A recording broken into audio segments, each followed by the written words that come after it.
não é só o tom, né? É trazer ritos realmente que sejam consistentes, é criar um movimento de desenvolvimento constante, que eu acho que essa manutenção de desenvolvimento interno é o que geralmente é o gargalo que faz com que o tom vá se perdendo, né? Sim. Então você precisa estar ali, ó, batendo nessa tecla diariamente e inclusive escutando quem está lá na ponta, né? Porque não adianta nada, como você mesmo falou, a felicidade está aqui, ó, na diretoria, na torre de marfim, né? Mas no chão de fábrica tá todo mundo muito infeliz e sentindo que tá dando cura e não tá, É. né, E, recebendo em troca. Mas Então, quando é algo, desculpa, quando é algo genuíno, que não é só no papel, que não tá lá só pro forme, normalmente tá aí uma cultura mais sustentável. Se for algo pro forma escrito no papel, ela não vai durar, ela não tem como ser sustentável, porque você não vai estar aplicando aquilo no dia a dia, você não vai estar seguindo ela no dia a dia, você não vai estar seguindo nem os seus valores que você escreveu lá no dia a dia. Então não tem como isso ser sustentável. o próprio conceito, né, tá? E a gente fala muito de cultura, tá? Mas o que é uma cultura mesmo no fim do dia, né? Começa daí, né? O que é cultura? Como é que eu vou falar que tipo de cultura que a empresa tem? E tem a frase célebre do Peter Drucker, que é, né, a cultura é aquilo que acontece quando o chefe não está, né? E a cultura, como é isso de fato? Como que a empresa se comporta quando os líderes não estão ali? Mas se é isso, se depende das pessoas que estão ali, obviamente essa cultura vai mudando ao longo do tempo, porque são as pessoas que vão fazer. é vivo, Então, né? é vivo. Então, cada pessoa que chega, ela agrega alguma coisa dentro da cultura daquela empresa. Então, a cultura vai se transformando. Então, tão importante quanto definir uma boa cultura, né, os padrões de cultura no início e a manutenção ao longo do tempo ali, de você estar criando ritos de gestão, é você revisitar a sua cultura constantemente. Então, a gente fez agora recentemente o fechamento de semestre, até na casa da Fê, com a equipe inteira, onde o que a gente fez foi destruir a cultura que começou a empresa. Então a gente literalmente pegou toda Interessante. aquela.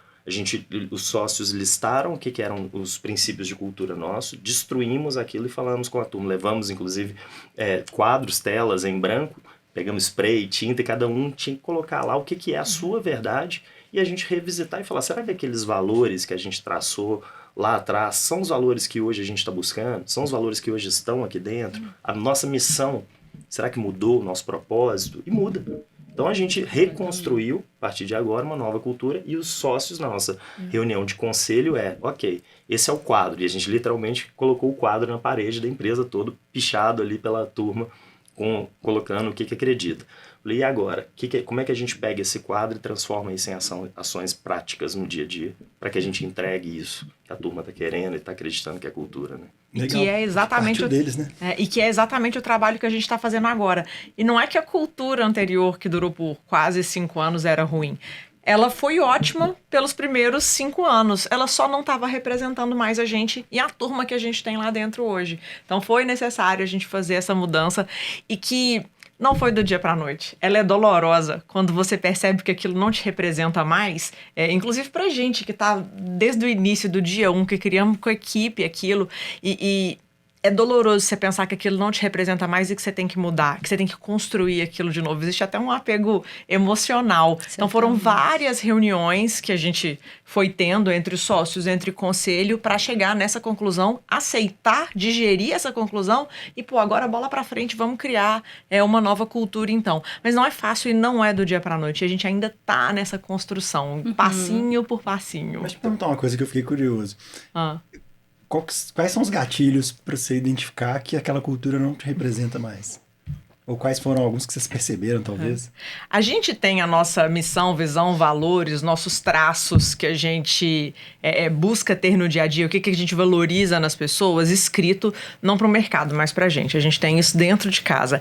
E quando a gente lia aquilo e via como que a gente estava se comportando, aquilo não estava representando a gente mais. E coisas simples do por que isso está acontecendo? A gente está fazendo a coisa certinha, a gente está fazendo a coisa do mesmo jeito. Mercado, né? O mercado mudou. O mercado muda constantemente. A gente E a gente não estava entendendo isso. A própria cultura da Ambev que a gente estava citando, né? Se eles não revisitassem a cultura e entendessem que não cabe mais aquela, por mais que talvez os sócios ainda acreditassem naquela cultura e quisessem que fosse aquilo, não cabe mais. Então você tem que ir adaptando. E como você percebe isso, Talvez seja o Chief Happiness Officer aí, né? O líder da felicidade corporativa. A gente não tem, mas todos os líderes são responsáveis. A gente começa a perceber que aquela energia, que aquela felicidade, que aquele punch, aquela entrega já não era mais a mesma. Então, quais são as probabilidades disso, né? Quais são as hipóteses do porquê isso não está acontecendo? Começa desde o início. A gente estava tão apegado àquela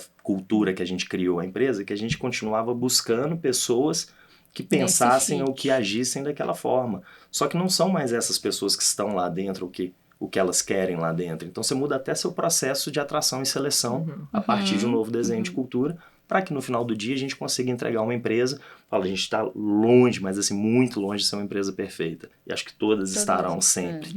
Mas a gente tem que estar o tempo inteiro olhando se tá mais legal do que ruim, né? Essa que é a balança ali. Então a gente até fala isso com os funcionários.